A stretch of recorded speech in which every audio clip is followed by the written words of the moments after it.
Yeah. Of course, have 5 horses for one for each house, and live on a beach in one, in the mountains in the other, and have 6 kids. I definitely was going to have 6 kids. That was happening. Yeah. Okay. Definitely not what's happening now. Yeah, but you had your picture. Or Yeah, you knew. You knew. Okay, Emily, you'll tell what? So be thinking. You're going to tell us. It's grown-ups right now. The way you thought life was going to happen, like when you were little, when you were like 6 or 7 or 8, what you thought your life was going to be like. I thought I was going to be a movie star. Okay, glad that didn't work out.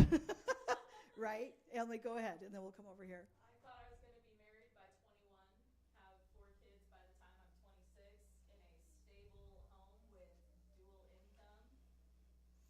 I'm still single, no children, no house, no income. And living with your mom, which I'm thankful for, but I know you're not. Right? Yeah. No, 26. Yeah, I'm the mom. It's like, it's so much better when you have a cool mom. It is. And I keep telling her she can live with us, but she's like, yeah, she keeps trying to find a trailer to live. Like, Emily, you can live in the room. Buy a house now. I know, it's hard. You guys have a house, but Yeah, it's hard. that's not how life is going. No, it's not. I'll live in a trailer. Okay, and what's your name? I mean, Oh, Emmy and Emily. Okay, Emmy, tell me about you. What did you picture life? I'm 21 and this is my lovely nephew. Really wanted to Hi, say. nephew. Yeah, I'm so glad. I don't know.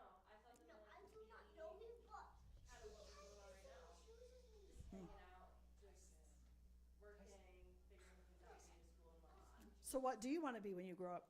I want to do art creation or like art Okay. restoration. Oh, very for cool. museums and stuff. Okay, awesome. And does it look like you're probably going to do that maybe? So awesome. Okay, Sam, what about you? What did you want to be? Someone who could figure out more of what's going on right now. Did you always want to be like a videographer, producer? Because aren't you in producing track? Are you on that too? Editing. Okay, you're the editor. Okay. Okay, kids, what do you guys want to be? What do you want to be when you grow up? We'll go with the birthday girl first. You want to be an artist. Do you know what you want to be? Yes, I want to be a karate teacher. A karate teacher. Awesome. Do you know what you want to be?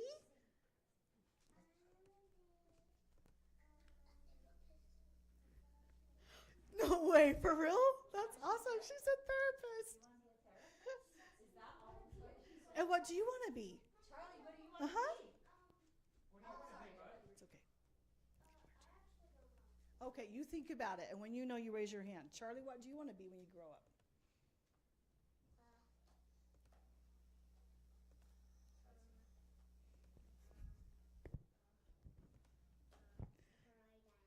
A karate dinosaur? No way. That sounds like the coolest thing ever. So, what we're going to do, kids, guess what? Don't get offended, kids. We have a picture of when you have a meltdown. Wah, wah. So, someone eats your chocolate. It could be a tantrum. Maybe your kids refuse, they have a meltdown, or you have a power struggle. And the parents are like, these are my kids 24/7. And we get it. I always did my best parenting when my kids were asleep. That's always like, oh, I can do this. I can do this. Okay, so the parenting truth bomb. You ready? Your kids aren't giving you a hard time. They're having a hard time. So as your mom, Melissa, probably knows, all behavior is communication. There's always something going on. Oh, do you know now? Go ahead. A YouTuber. Go for it, dude. I can't wait to watch your videos and be famous. You are on your right way there. That is so cool. So this is called, and you can YouTube about this if you want. They'll think you're brilliant and you want to be a therapist. This is called the behavior iceberg. Has anyone ever seen an iceberg before? Raise your hand if you've seen an iceberg. So an iceberg, you see only about 1/4 to 1/3 above the water. And what you might see is maybe parents are being naughty too and kids being naughty. They're disruptive. They're rude. Maybe they refuse to go to school or they don't pay attention to you. That's what we see. But guess what? Underneath the iceberg, there's a lot going on. There could be sensory overwhelm or underwhelm.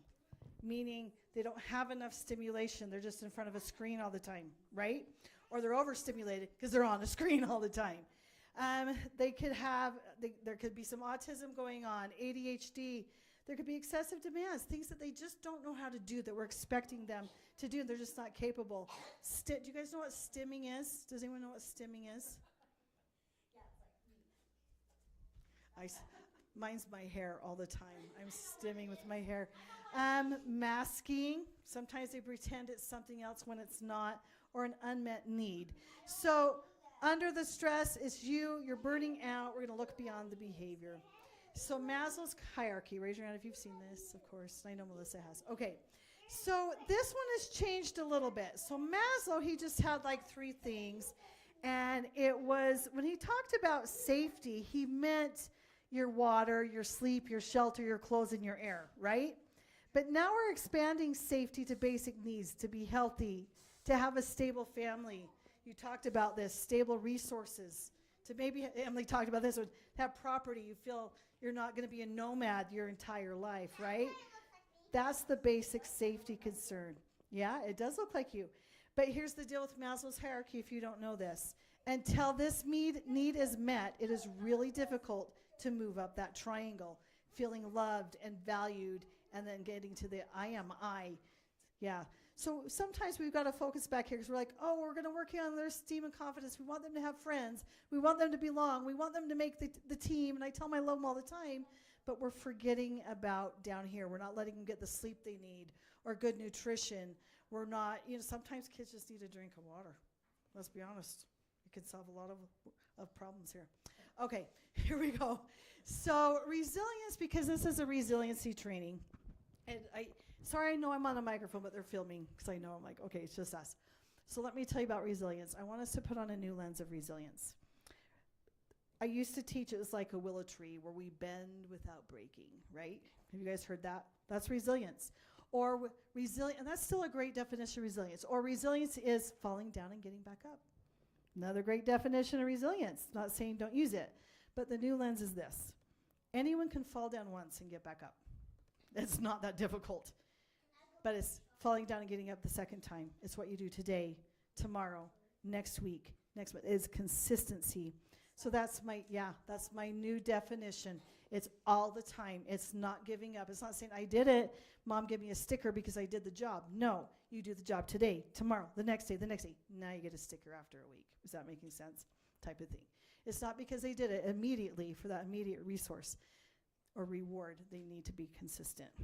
Sorry, kids. Okay, so now what we're going to do, I saw a band instructor do this. You kids might be able to do this better than any of us. We'll see. And Sam, you do this too. So I saw a band teacher. She was teaching how to use both your hands to do 2 different things at the same time. So we're going to see if you can do this. And then we're going to see if you can see what I'm getting for, like my metaphor, okay, what it represents. So go ahead and hold up your right hand. It can be your left hand. If you need to mirror me, I get it. But when I say right hand, it has to be right for me. I can't do it. And your right hand's going to go like this. We're just going to count to 3. You ready? 1, 2, 3. Count with me. 1, 2, 3. 1, 2, 3. 1, 2, 3. Got it? Okay. Left hand up. The left hand goes 1, 2, 3. 1, 2, 3. 1, 2, 3. 1, 2, 3. Got it? Let's try and do it together. 1, 2, 3. You get ready? Ready, set, go. 1, 2, 3. 1, 2, 3. 1, 2, 3. 1, 2, 3. 1, 2, 3. 1, 2. Emily, you're doing really good. What happened? You messed up. You told him. Sam, how did you do? Did you even try it? 1, 2. This is the 2. Yeah. Oh, I thought it was It's different each time. So it's 1, 2, 3, Right. 1, 2. right. I got myself all sorts of Okay, stuff. I'm going to give you a clue. We're going to do it again. 1, 2, 3. 1, 2. You're almost there. Okay, I'm going to give you the hint. So what this represents is the small stuff. All you're doing, you don't even have to worry about the count. You're just going up and down. That's it. Up and down. That's it. Yes. And we're going to talk about where we put our focus. It's not going to be on the right hand. We don't care about the right hand. To me, this represents, so I'll be honest, don't get offended when I say this. It's just coming to my head. So my 2 daughters have moved back home, and it drives my husband crazy because they eat all the food. No, I'm just kidding. But here's the deal. Guess what that means to me? That's the small stuff. I don't care. If their rooms are messy. That's small stuff. I don't care. As long as they close the door and there's not a wicked smell coming from the room, I'm fine. Right? I don't care. Do you know what matters to me? The left hand. Everyone hold up your left hand. Are they safe? Are they contributing citizens? Are they respectful to me and to others? Are they kind? Does that make sense? So when we do this again, don't even worry about the right hand. You're just going to do this. You're going to just focus on this, and all you do, it only goes down at the count of 3. So it's 1, 2, 3, 1, 2, 3. That's it. Worry about the 3. That's it. This one's just going like this. Yep, 3. 3. You guys ready? Okay, both hands. Let's see how you do. I'm not even going to look at my right hand. I'm going to look at my left hand, and all it's going to do is 3. 3. You ready? 1, 2, 3. 1, 2, 3. 1, 2, 3. 1, 2, 3. 1, 2, 3. 1, 2, 3. You're doing it. You're doing great, too. Good job. You'll get it. Practice at home. Good job. But it kind of represents when we start focusing on the right things. And when you get it, let your mom know. I can't wait. You'll be like, I finally got it. It took me a long time. I did not get it like the first 3 or 4 times.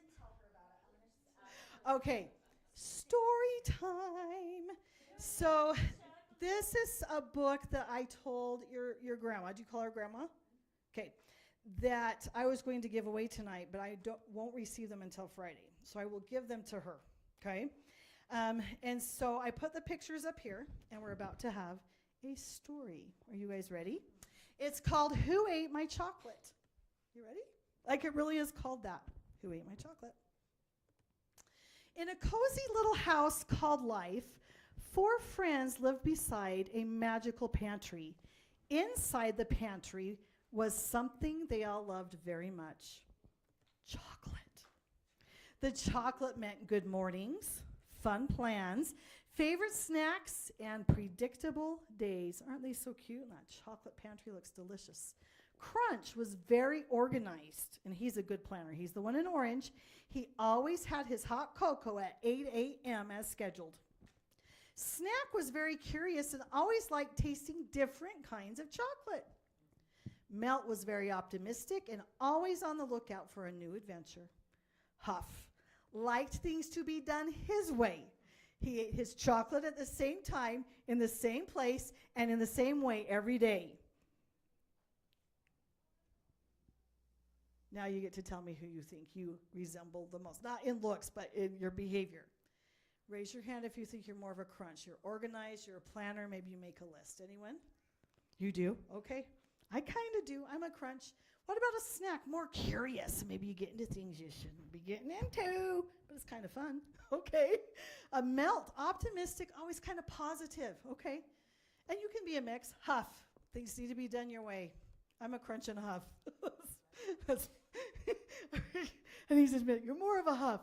It's got to be your way. Okay, let's see what happens with these guys. Oh, we got to go here. Let me see my clicker. Life felt safe. Life felt happy. Life felt exactly the way they expected until one day they opened the pantry door and the chocolate was gone. Oh, I already love him already. It's gone. You already knew it? You knew it was going to be gone. And you already knew about the death. And he remembers it. Yep, that's the answer right there. They looked everywhere for the chocolate. They looked high. They looked low. They looked over. They looked under. But no one could find the chocolate. It simply vanished. Do you know what that means? Yeah. What? Gone. It's gone. It disappeared. Melt, right here, who was flexible and calm and adaptable, said, "Don't worry. We'll figure it out." Snack, who was optimistic and curious, said, "Maybe there's even better chocolate somewhere else.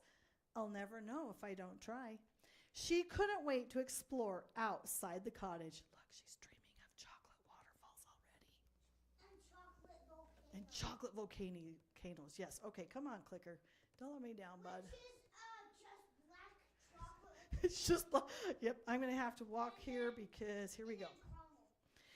Crunch, who loved plans, detail list, and backup chocolate. So when things changed, he did what many of us do. He tried to fix it and make everything go back to the way it was before. But it didn't work. He scratched his head. This makes no sense. They had done everything right. Things were supposed to work out. By Crunch's calculations, the chocolate should have lasted forever. Huff, who liked things to be his idea, predictable, in exactly the same way every day, was very upset and shouted, "Who ate my chocolate?" Do you guys want to say it with me? 1, 2, 3. Who ate my chocolate? While Crunch and Huff stayed behind pouting. Hold on a second. Drink time. Okay, let's start this page again. While Crunch and Huff stayed behind pouting about the missing chocolate, Snack and Melt set off on their new adventure. They thought there might be a new kind of chocolate, or maybe even better chocolate somewhere else, and they were willing to go look for it. Off they went. Huff was still furious. Who would dare touch his chocolate? He crossed his arms and refused to speak. He even stomped his foot. The only thing left, sorry guys, was the tiny bit of cocoa he hadn't finished the night before because it wasn't quite right. Now it had gone cold and he refused to drink it. Pout, pout, pout. Just a sec. Break time. Yeah, choking on my own words. Melt decided to venture up the hill. At the very top, he discovered a brand new kind of chocolate.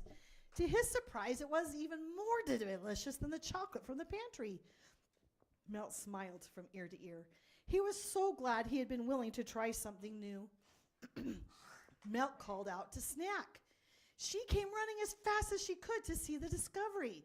Together they shared the new chocolate, laughing and smiling with every bite. When they looked down the winding path ahead, they spied new things. Maybe there are more surprises waiting for us, Melt said excitedly. So together they kept exploring and even found what? The chocolate waterfalls Snack had often dreamed of. Crunch could hear the laughter and excitement up the hill. Even though he didn't want to leave the pantry, he finally decided it might be a good idea to see what they had found. So off he went. But Huff stayed behind. He refused to leave the pantry because that's the way things had always been done. He felt stubborn, grumpy, and mostly scared, although he wouldn't admit it. He wanted things to stay the same forever. As the days passed, Huff felt lonelier than he had ever felt before. The pantry was quiet now, and he could no longer hear the voices and laughter of the other elves. He waited and waited for the chocolate to come back, but it never did. Finally, Huff let out a long sigh. Maybe sitting in the pantry alone wasn't working after all. Then he did something he didn't think he could do. Step by step, he ventured out of the pantry. "Be brave," he whispered to himself. "Be brave." As Huff walked farther and farther from the pantry, he began discovering all sorts of new things. There were crunchy things, colorful things, caramel things, gooey things, and sweet things he had never imagined before. Is this what the others had already found? He wondered. Everything tasted so delicious. Huff could hardly believe it. And the strangest part, not all of it was chocolate. Then Huff found a new form of chocolate. It was so different than what he was used to. He found chocolate-covered strawberries. They were so yummy. Huff was delighted. Maybe change wasn't quite as terrible as he thought. Just then, Huff heard a familiar voice calling his name. "Huff, over here!" It was Crunch. His eyes lit up and he ran as fast as he could towards the sound of the other elves.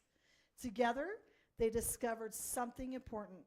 Even when things change and life doesn't look like what you expect, it can still be wonderful. Sometimes the chocolate changes and shows up differently. But that doesn't mean the sweetness is gone. In fact, sometimes the future can turn out even sweeter than before. Now go and find your chocolate. The end. So believe it or not, thank you. That's the end of the story, but now we're just starting the real training. You ready? And it's going to go fast because I believe when you have a good foundation, everything gets built quickly. So now what we're going to teach you quickly, it'll only be like 5 minutes. We're going to go fast. You ready? It's called the Family Resilience Toolkit, and we're going to talk about what's inside of your bag. Emily, will you be able to maybe just hit next for me on that so I don't have to just stand there? Thanks. Just go ahead and hit next. So this is what the Uplift Works kit is going to do for you. There are 5 family commitments. Regulate yourself first, understand before reacting, reset when stress spikes. We're going to talk about the IKEA effect, and then creating your own family charter. First one is regulating yourself first. You can't help kids calm down when you're out of control yourself. Who knew? When you're out of control, they're probably not going to be like, okay, I'll just be so good just to get you to calm down. It's the opposite. It's going to hype them up even more. So I wanted to teach you just a few things to calm you as parents. Kids, you're going to be experts at this. You guys ready? I'm going to teach you what's called finger tapping. All you're going to do is take everything's to your thumb. So just take your pointer finger to your thumb. And after you hold it for a minute, now you do tall man to your thumb. That's the next finger. So tall man, ring finger to your thumb. It is hard. And wait, it's going to get harder. Yeah. Oh, yeah. Pinky to your thumb. And then if you're ready, you can go backwards. Then you go ring finger, tall man. And if you need to, you just stay here until you calm down. And while you do it, you're going to take a deep breath in. Everyone take a deep breath in and hold your breath. Hold it. And breathe out as slow as you can. It's just called a cleansing breath, okay? I love it. You do butterfly taps. Anytime we can cross over that meridian in the brain, the middle part, there's another thing you do. Put your hand on your wrist. This is called havening. And you're going to tap all the way up your arm. You're going to tap, tap, tap pretty heavily. Tap, tap, tap, tap, tap, tap, tap, tap, tap. And then the other side, tap, tap, tap, tap, tap, tap, tap, tap. That's awesome. That means I'm doing it. Now bring your shoulders up to your ears and keep them there. And it might hurt just a little bit, and that's okay. And then bring them down as low as you can. And then bring your arms up. Breathe in. Hold your breath. Don't pass out, but hold your breath. Breathe out. Good job. I'm so glad. Okay, go ahead. I didn't pass out. You're going to be. Okay. So I know your mom knows this, but I'm going to talk to you about the brain just a little bit, and I think it might help you guys too. So do you already know that? Have you already taught them this, Melissa? Oh, you have it? Oh, okay. So we just hold your hand up like this. Awesome. That's so cool that you remember it. And bring your thumb in, and now put your fingers over your thumb. So it's going to feel like a really weird fist, right? But this represents there's 2 hemispheres in the brain. This will just represent 1 hemisphere. So go ahead and put your finger across these 4. This is the front part of your brain, prefrontal cortex. This is, you can undo your head. This is why we wear bicycle helmets. It's all to protect this. This is where your thinking takes place, your logic. This is your patience, right? And so everything we do is for this. It's called the wise owl. And these are his feathers. But guess what happens? There's more parts to your brain. Lift up the feathers of the wise owl, and underneath is this part. It's in the middle of your brain called the amygdala, or the barking dog. Woof, woof, woof. Because guess what? You do it too, Dad. Woof, woof, woof. We get silly with the kids. But it does its job. The barking dog's there to protect you. Think of it this way. Think of you're playing ball in your front yard. Just throwing a ball, woohoo, back and forth, and the ball rolls into the street. So you go into the street to get the ball, and you look down the road, and you see a truck coming straight for you. And you're like, oh, it's the barking dog that says, hey, lady, get the heck out of the way. So I grab the ball, and I jump back, and the truck goes by, and I'm like, thank you, barking dog. That was awesome. You just saved me. That's the job of the barking dog. But guess what happens? When the barking dog goes off, the wise owl is scared, and we don't think. We react. It's when we are fighting, we're arguing, we're talking back, we're sassy, we're blurting out. It's all the barking dog. So guess what? Listen. When the wise owl, guess what? We've got to invite the wise owl to come back to think. That's our patience. And in order to do that, because the barking dog, guess what? Sometimes goes off when they're safe. They don't know you're safe. If you have, and you can think of this too, If you have had trauma in your life, crisis, things like that, think of the barking dog as doing push-ups. It's strong. It's a lot stronger than that wise owl. So you're going to have to figure out how to invite that wise owl back and say, dog, we're safe. You don't have to go off right now. You're laughing at yourself. You're like, don't worry, your mom didn't tell me anything about you ahead of time. You're like, it's me all the time.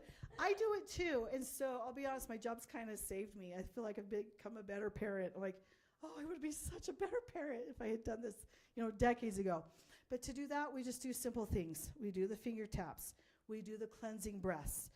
These guys, sometimes you might blow bubbles. You'll do your frog steps, your frog jumps, things like that. Yeah, go ahead, birthday girl. So my mom was riding a bike. Yeah. Didn't wear a helmet, and she hit this part of her Oh, head, no. and it was like a puzzle piece, and she still has a scar. No way. And when you run into the road, if it's in the next lane, and the car's coming, I just leave the ball and then run out of it. That's a good idea.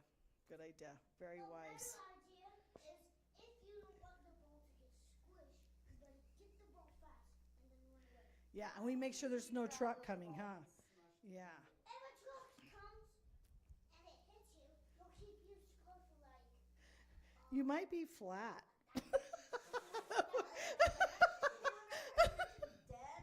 Yeah. So make sure, you do that. Go ahead and go to the next one. Let's move on. Okay. He's pretty smart, though, isn't he? I can tell. He's a thinker. So number 3. So the first commandment was regulate yourself first, understand before reacting.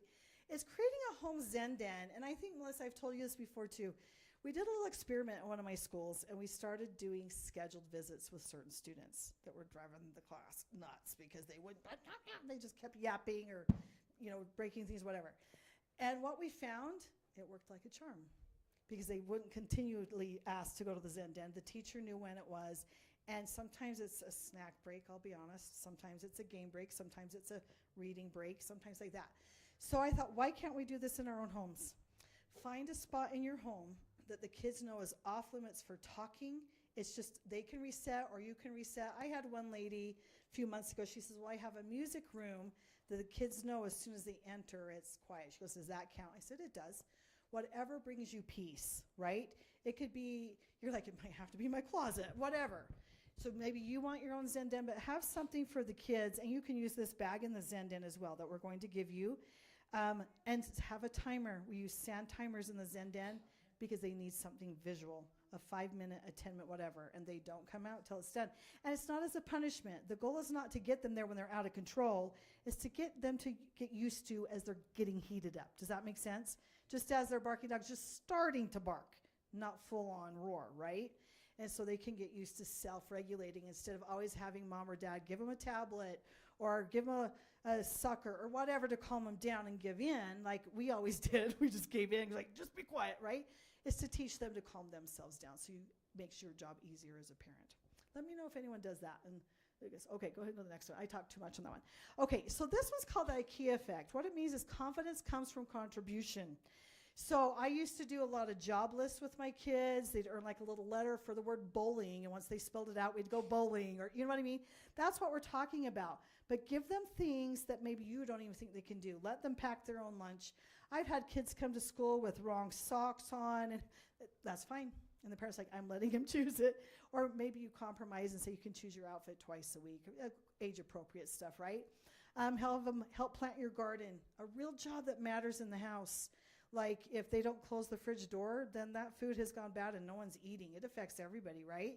Or maybe they do take out a small garbage can. Does that make sense? Give them something they can do and let them solve their own problems sometimes. We rescue them too much. When they think I can do hard things, it rewires the brain. It makes that wise owl stronger and the barking dog not so powerful. Okay, go on to the next one. Last one, and we're almost there to the good stuff, to the goodies. Create your own family charter. So what this means is find out what matters to you. Think of words of respect, kindness, contribution, whatever. Go ahead and go to the next slide. In here, I've given you 2 different templates. One's meant more for younger kids. So like in this family, we choose to be honest. This means we tell the truth even if we get in trouble. We choose to be respectful. This means we will listen without responding. We wait for the, does that make sense? You sit down with your kids and figure out what matters. You're welcome to use the other one. Some families will frame this, put it on the wall, let the kids contribute. It's just like as a classroom teacher, when they contribute to the rules, it matters to them. Have rules for your house. I used to have, in this home, we do mistakes, we do forgiveness. Do you remember that, Emily? It was on our stairwell. It was like this long, and people were like, what? Do you really do all that? No, but we're trying. The words are there, right? We give do-overs, whatever. Okay, go ahead and go to the next one. Okay, when children don't do what we say nearly as much as they do what we do. So this kind of calls out the parents to be good examples that they already are. I can tell you've got good parents. Go ahead and go to the next one. And this is the last slide that you get to give some feedback to me, and then we're going to give out what's in your bag. I want you to look at this list of the 5 family commitments and choose one tool you're going to do this week. Regulate yourself, understand before reacting, reset when stress spikes, IKEA effect, or create your own family charter. Raise your hand. Actually, let's do this. On the count of 5, you're going to hold up 1, 2, 3, or 4, or 5 figures, and that means that's one you're committing to. Let's say you report back to me if they actually do it. So, you guys ready? You got your number in mind of what you want to do? And kids, you can do this too. You're going to commit to parents and to grandma what you're going to work on just for 1 week. I'm not saying you have to give your whole life to this, but I'm hoping it will last longer than a week. You ready? 1, 2, and 3. Okay, good job. Okay, go ahead and go to the next one. The goal is not to protect the chocolate. It's to raise kids who know what to do when it moves. Go ahead and go to the next slide. If you 3 will get out your phones, Sam, you can do this too. Now you're going to enter a giveaway for me, even though you'll all probably get a prize. Just enter it. And as you're entering that, I'm going to show you what's in each of these bags. As you're doing that, you will get a folder that says Uplift Works Foundation. It teaches you about everything that's in the bag. This is your family charter. I've got it. This is snake breathing. You might want this one. This might need to be your bag. So you have like a breathing technique in here. You also have a coloring book of Who Ate My Chocolate. So it's a little brief story that they can color for now until they can. I was telling them they'll get the real book. But in here, guess what? You've got a fidget toy. You got stickers. You've got colored pencils. And let me tell you why colored pencils. They go lighter and it takes more effort. And so it takes more focus and concentration. So when they use the coloring book, have them do colored pencils. Yeah, go ahead. You're right. You could do it that way. Crins are fine too. I got a little squishy that says, believe in yourself. And I mean it. I mean it. You've got a timer. Now, this timer might only be a minute. You're going to want more than a minute, I promise. But this is just an example. Let me see what else there. We've got a bookmark that's a sticker. And you can touch it. This one has wells on it. And then we've got a little fidget spinner. And this one's dolphins. And so it might not be exact in every thing. But we're going to give these out to you. And I've also got a bag full of chocolate, but because the whole point was it doesn't have to be chocolate, even though to me it always is, I also have other treats in there. And you can each choose 3 according to your whatever your mom lets you do. Okay? Do you guys want to come up and get your bags now? Okay, you come and get your bag. Birthday girl, you choose whatever bag you want. This is the one you wanted, right? Because you wanted the snake. Go ahead and choose a bag, any one you want. No, they all have pretty much the same thing. And then, do you want them to have treats or not? It's up to you. Okay. You get to choose. Let's do this. Let me put some here. Choose 3 each. Now, the taffy might be a little hard, but I've got high chews. I've got Smarties. I've got chocolate kisses. We've got caramels in here. Just choose 3 candies, and then you can choose 3 each. We'll get more. Yeah. And then let me show you the prizes.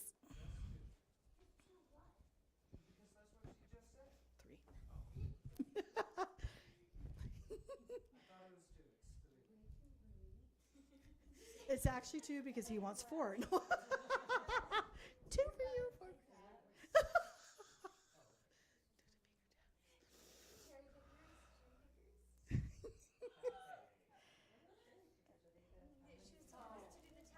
Go to your 3.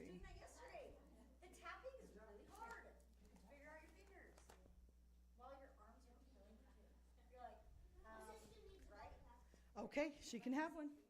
Okay, I have something I'm going to send with you. And I know you're going to think it's really gooberish, but I want you to put it where you can see it, whether it's in your bedroom, in a garage, whatever. You're going to be like, Mrs. Porcelli is so goober. You ready? I just feel this, I brought this for you. What does it say? Even broken crayons still color, my friend. I can tell you need a big hug. You're amazing. You hang in there. Okay, I do have other things you can have too. Okay, ladies, you get to have, okay, this is actually kind of cute. This is a little guided journal called Who Ate My Chocolate? It's just a little reflection, something to help keep you going. I love that. Not fun? Not fun?